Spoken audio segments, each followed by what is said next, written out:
Cindy Ojczyk is an award-winning writer, longtime dog and cat foster, and author of Mom Loves the Dog More, a Memoir of Family Rescue. Her work explores the powerful intersection of fostering, family life, and resilience, and the unexpected lessons animals can bring during life's hardest seasons. Hi, and welcome to Dog Fostering 101. I'm Jackie Adams, foster mom and learning and development professional.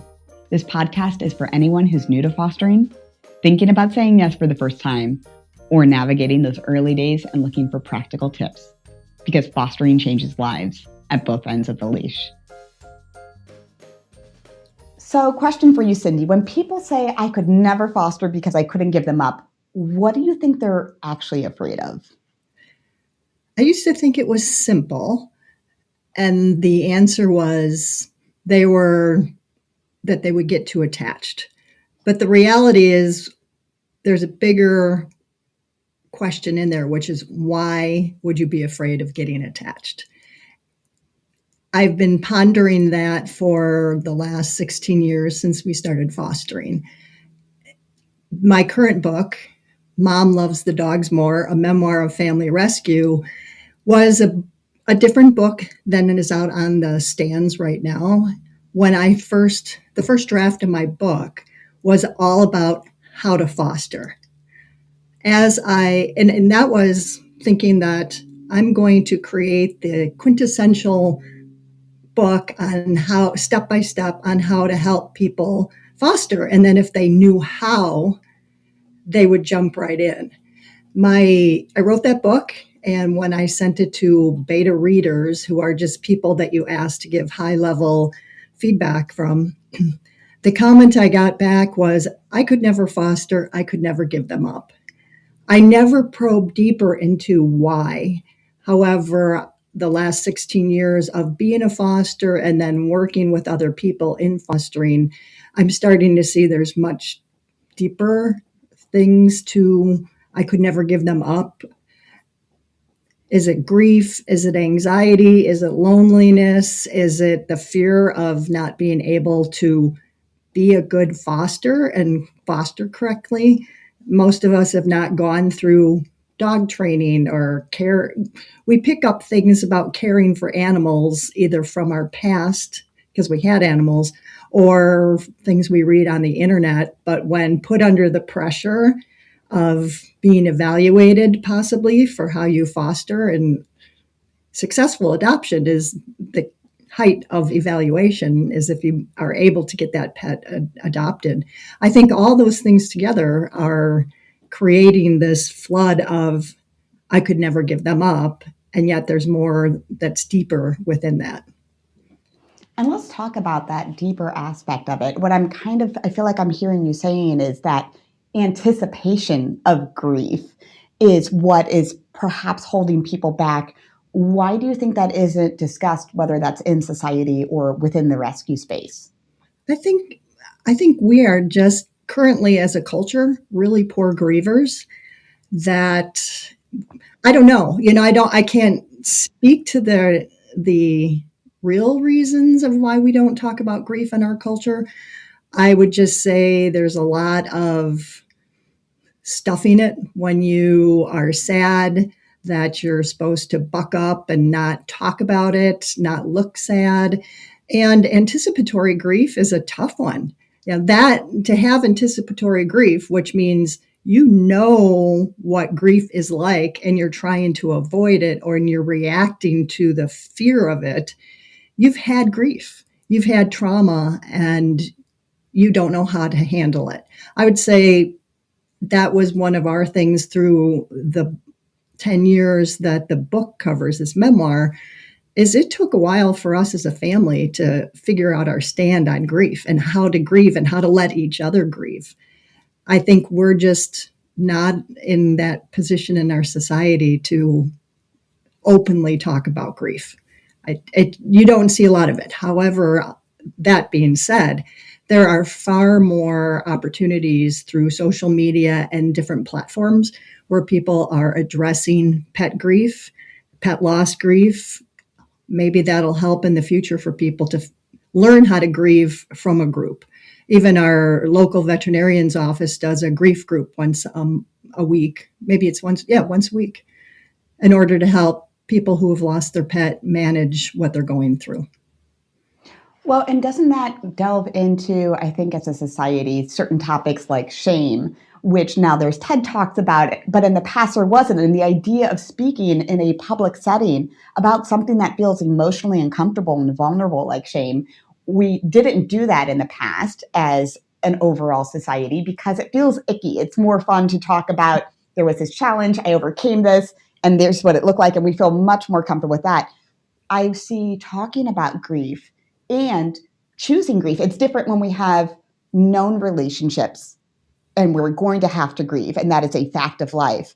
But choosing to enter into a relationship where we know you are going to, the best case scenario is I'm going to grieve you in a certain way when you get adopted. That is something that is a level of discomfort that if we're not extremely comfortable with that process within ourselves, within our family, we would, like you're saying, get very nervous about the possibility of taking that on because we don't choose to engage with a difficult topic in that way.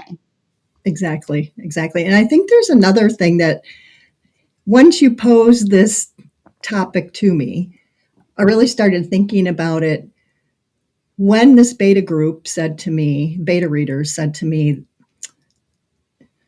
their feedback was talking about fostering is such a niche that you're only going to find the people that want to foster. But if you want to help people understand fostering at the bigger level, you want a bigger audience. That was basically going back from square one, taking what I had and weaving in an arc that would take people along the fostering journey.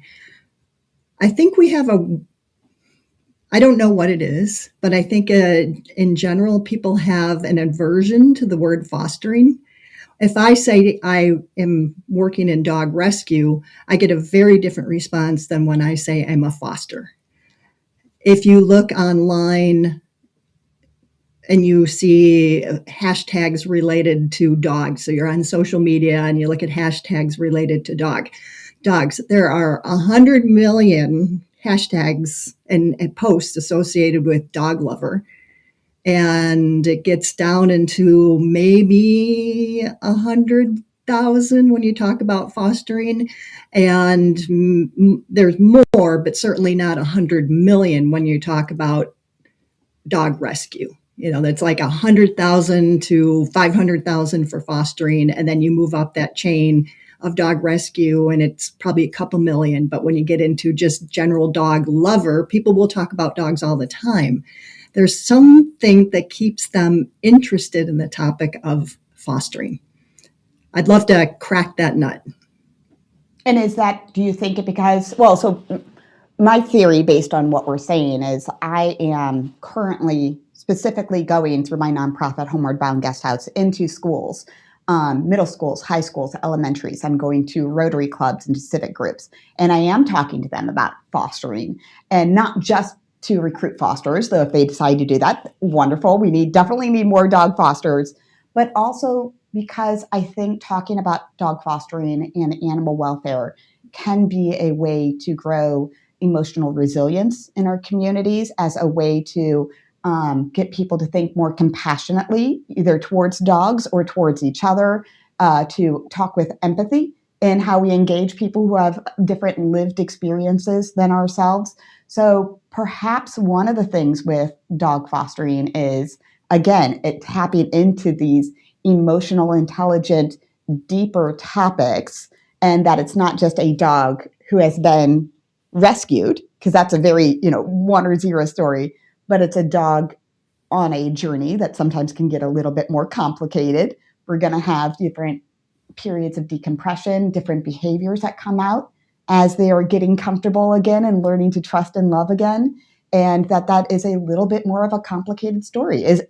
Are you seeing that? Is that that's my, I guess I'm projecting my experience, my thoughts based on my outreach. I'm curious if that resonates with you and your research.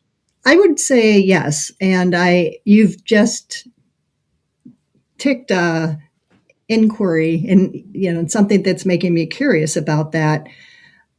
my own experiences, I hadn't even thought about fostering. What got us into fostering, our dog died suddenly. My kids were teenagers. We weren't agreeing on what was the next dog that we were going to bring into our family. And somebody just offhandedly mentioned fostering.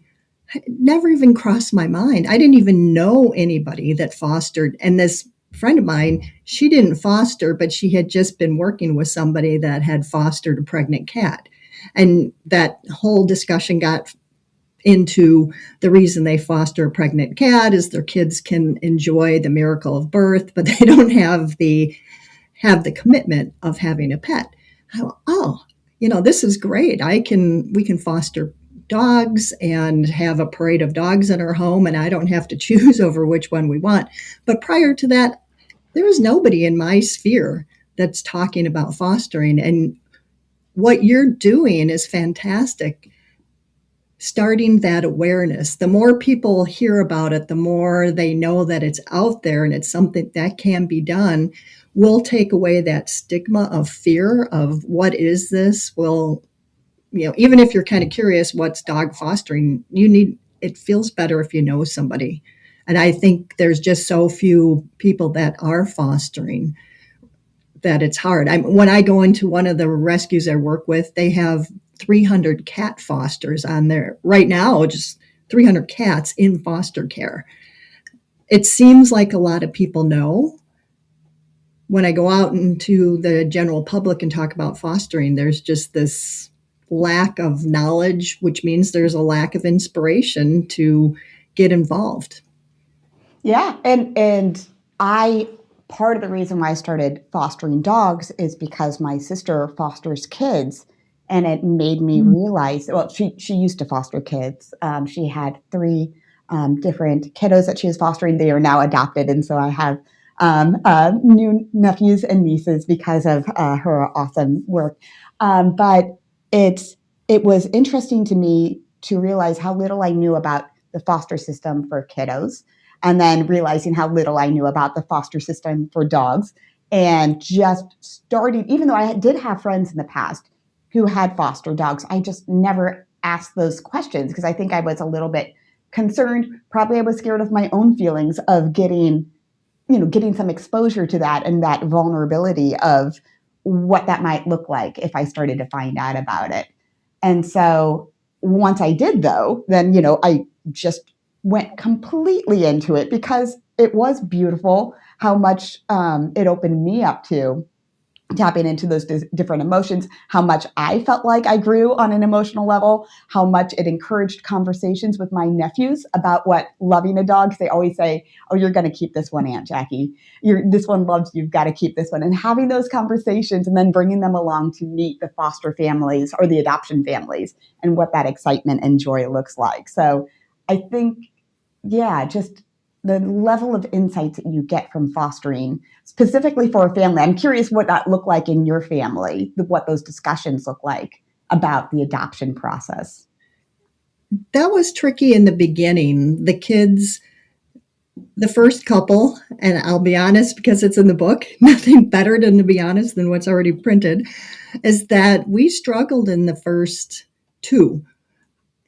We had one dog die. I thought we were going to replace it with one dog. That first foster dog, it was so hard because we had not fully grieved and properly grieved the first dog dying, that when it came time to put this dog up for adoption, not only was I struggling, but the kids were right back where they were and having to face that loss again. And as a parent, I gave into that. Instead of sitting with their discomfort again, I just gave into it because I wanted, I wanted for them to not go through the grief again. When you say go into it, gave into that, what does that look like for you and your family? So we adopted the dog. Okay. Yep, that was my guess, but I didn't want to assume. Which in the fostering community, some people call it foster failing. Other people have now mentioned to me that we should call it foster success, which is a little hard because when they get adopted, I call that success. The term that's been used in the industry, I guess, is to say foster fail. We foster failed, we kept that dog. The second one comes along. The first one we had was a little white Papillon mix, and he was about 10 pounds. We called him a pocket dog because he could fit in a purse or, something small. The next one that comes along is my dog. This is a big flat-coated retriever, loved to walk. And my daughter was in love. My husband was in love. And again, we're not ready to have to face all the loss that would come with letting that dog go into adoptive home. We ended up foster failing again and adopting the dog into our home. And it was at that point I learned how to put boundaries around what we were doing. And I think maybe as I'm talking out loud here, maybe that's another thing that's hard for people, is to foster requires putting boundaries around something. How you're going to care for that animal, how much attachment you're going to make to that animal, how much attachment and how you're going to weave this dog's need or cat's needs into your home and the expectations with your kids. If you have other family members in your home, how are you going to manage everybody else's grief on letting go? I think that just adds one more layer. I completely agree. And I don't have kiddos myself, but one thing that I've seen my families, my sisters and brothers do in their families is, like you're talking about, have very thoughtful, very intentional conversations with their kiddos when difficult topics come up. And I think it can be a lot easier to avoid, not to discuss, to move on to the next thing quickly. And what having those conversations about boundaries look like, what having those conversations with grief and with, moving on and next chapters. And we were here for this stage, for this phase, and we're not here for their entire story. And that's okay. And that's beautiful in its own way. I think that can bring out some of these really, really helpful emotional building characteristics and incite some of those really necessary conversations for emotional growth and development. Is that your experience of what it looked like after the first two, tongue-in-cheek foster fails? Is that what your family started to look like moving forward, having those dialogues? Absolutely. And that my book, Mom Loves the Dogs More, is all about our family's journey through the teen years. We started fostering because the dog died. It created this tsunami of emotions that I was not prepared for, that was way more than a typical teen probably would have. What that led us to realizing is that our kids were reacting in ways that were not like mine or my husband's when we were teenagers. And in the end, we ended up with medical intervention to find they both were suffering from ADHD and anxiety. We now had more things to deal with in the teen years than the average parent has to deal with, because we were caring for the dogs. And just like you say, all those emotional intelligence skills that you develop in caring for an individual, because they're dogs and they're temporary, or they're cats and they're temporary because they're fosters, you engage with all these skills in short spurts. But what happened here may happen again here, and then you practice that. And what was wonderful about having the foster pets, they were giving us this opportunity to experiment with the strategies that we're learning from our therapists to apply to our kids, that we are now able to apply to the foster dogs as well. So we're constantly getting these feedback loops of, oh, that worked well. Let's all talk about something. We were able to have a conversation about tough things that helped the dog. Oh, success. Now you've got this feedback loop that trying that was very helpful, and then you can try it again on the next thing. So even though dogs are dogs and cats are cats, and they're not people, a lot of the same ways we interact with them in order to bring out the best in them are things that we continually practice when we're fostering. So it really helped us in our human relationships and our family relationships to be working with dogs. We did have a few cats, and that's what I foster right now, are cats. But the same things, we've got cats, we've got dogs, and they all need the same things, and yet they also need different things based on their personalities, their type of breed, their traumas. And you learn to be problem solvers, and you learn to be collaborative. Yeah, and that's been my lived experience with this. Is I didn't even realize that would be a benefit. I got into dog fostering partially because I was new to this community here in Waxhaw, and I thought, well, if I have a dog, the shelter's already full, they need fosterers, and if I have a dog, maybe I'll meet new people when they want to come up and see my cute little puppy. But what I didn't realize is that I tried to be engaged in a lot of different activities, being part of run clubs, socializing, philanthropy, all these different things. I didn't realize that fostering would lead to better emotional resilience within myself, that I would get exposure to traumas that I would never have gotten exposure to in my past life, and seeing a being that I care about reacting to their environment because of their past abuse, and that it would bring within me better skills at troubleshooting, empathy, looking at this this dog that I have is my responsibility and I care for deeply, and trying to be empathetic and compassionate. And then as they get adopted out, learning that emotional resilience of, okay, I'm sad. How am I going to engage with other areas of my life? So I had no idea that I would regularly start to flex this muscle, which I feel like has grown a lot during my fostering experience, of this emotional resilience, being able to deal with hard things and just grow as a person because of a foster. And that's, again, part of the reason why I talk to Rotary clubs and to schools, is so that other people can have this awareness of that is one thing that this rescue work, whether it's fostering or volunteering, et cetera, can bring to yourself and to your families.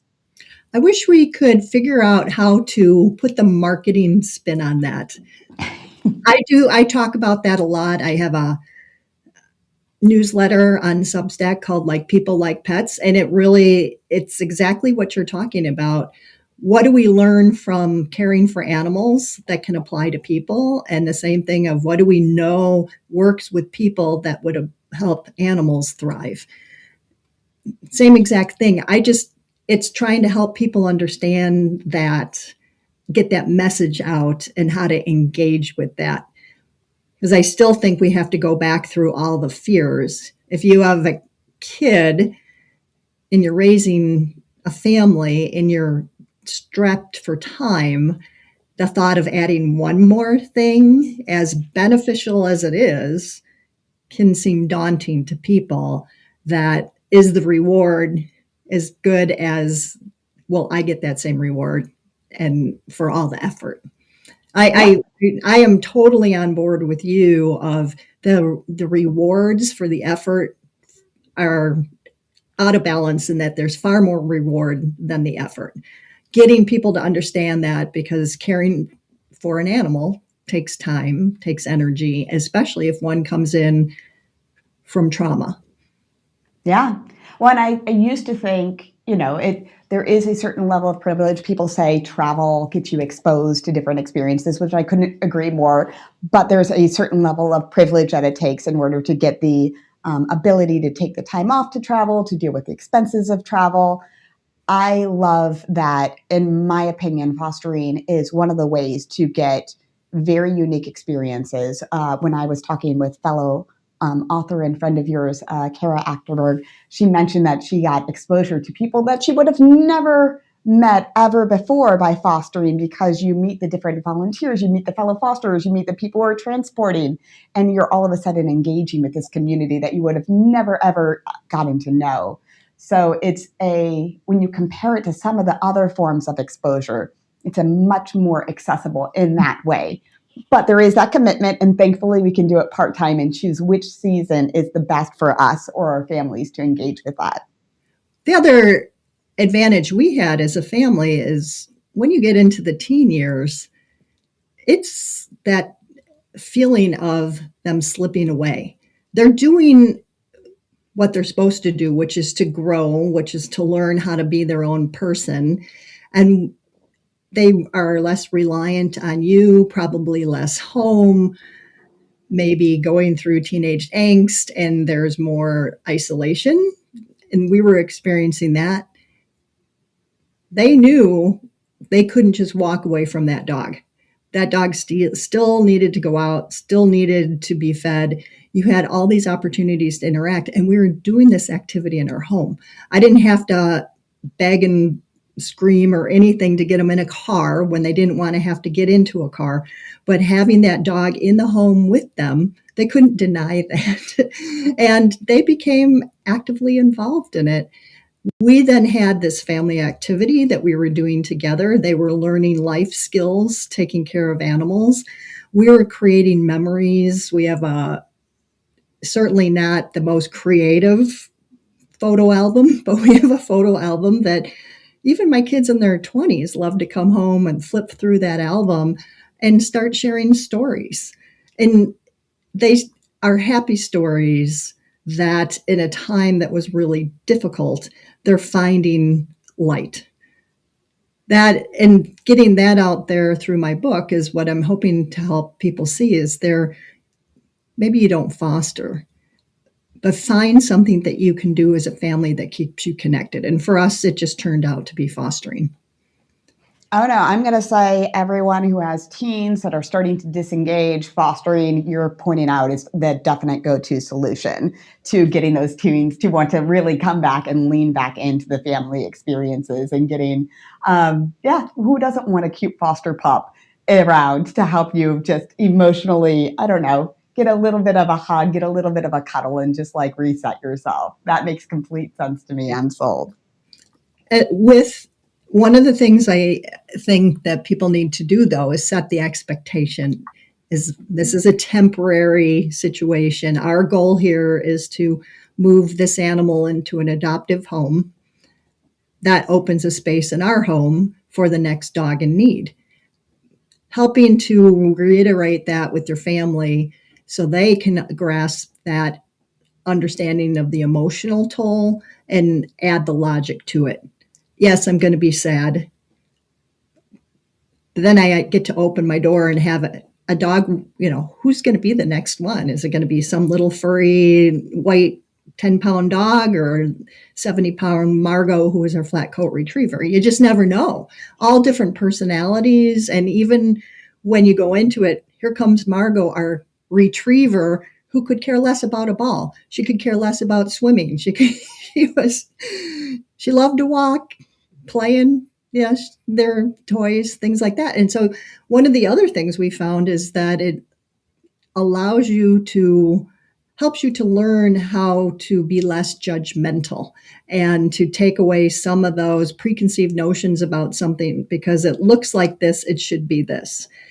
Or it came from this, it should do this. And what you start realizing is, let's just see what unfolds rather than making assumptions about something. Or, as you know, many of them can come from trauma, but you don't really know what that is.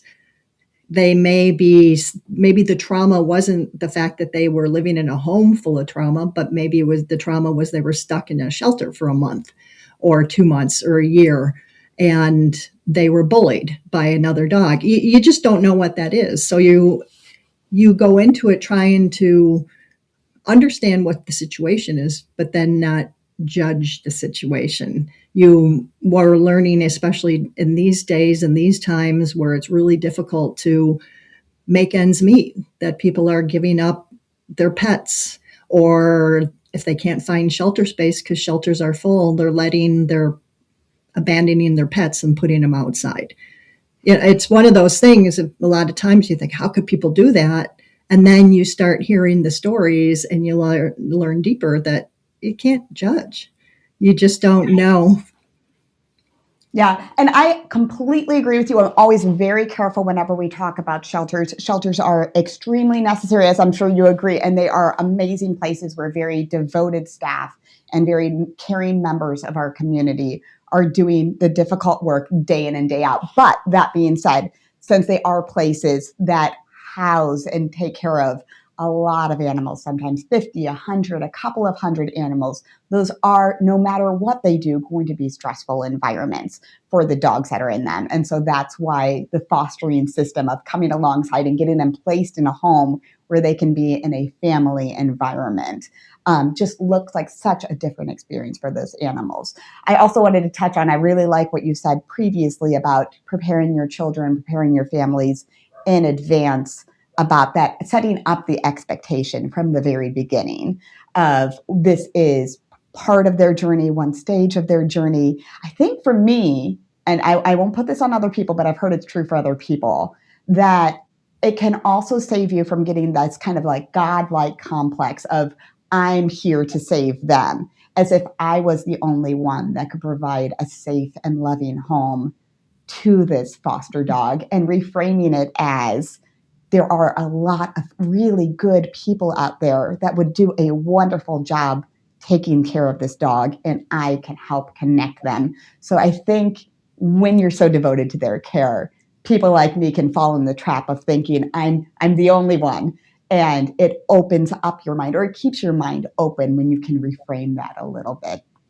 Cindy, we're coming to the end of our time together. I just wanted to see if there's any other insightful and important lessons we can learn from what your family has experienced as they went through this fostering journey. When I was preparing for our conversation, it really made me think about what can we do within the shelters or rescues to recruit fosters and then retain fosters. I can say I've fostered with 5 or 6 different organizations now, and I've only had one, I would call it, well, I should say two out of the 6 have actually sat down with me and talked about fostering and the expectations. A lot of it was just, here's a manual and read it through. And a lot of the things, I think we need to do a better job at helping people understand what fostering is, what the benefits are, what are their hurdles to fostering, and then take that into the foster or into the shelters and rescues in order to, once we get those people in there, what are we going to do to keep them there?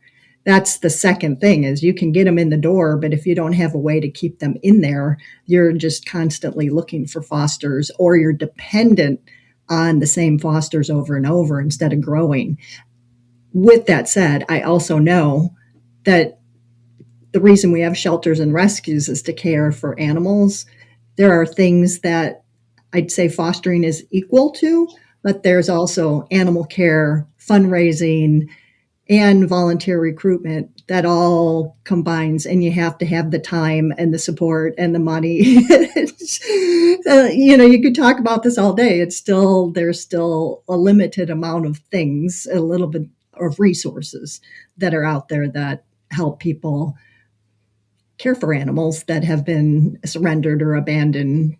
And how do we balance all of that? It's not easy. I don't want to think that you can throw all of these ideas out there and say that they should be doing it. It would be great if they could, but we also understand there's a lot of hurdles for a rescue and shelter to face as well. Oh, sure. And I think that's where a great opportunity. Thankfully, I came up in the Charlotte system where the volunteer and the foster Facebook community is so strong. And you see the Charlotte staff coming and engaging in that too. But a lot of that is volunteers and fosterers acting as resources towards each other and choosing to opt in and answer each other's questions and helping out the new fosters and sharing different insights with them based on the experience.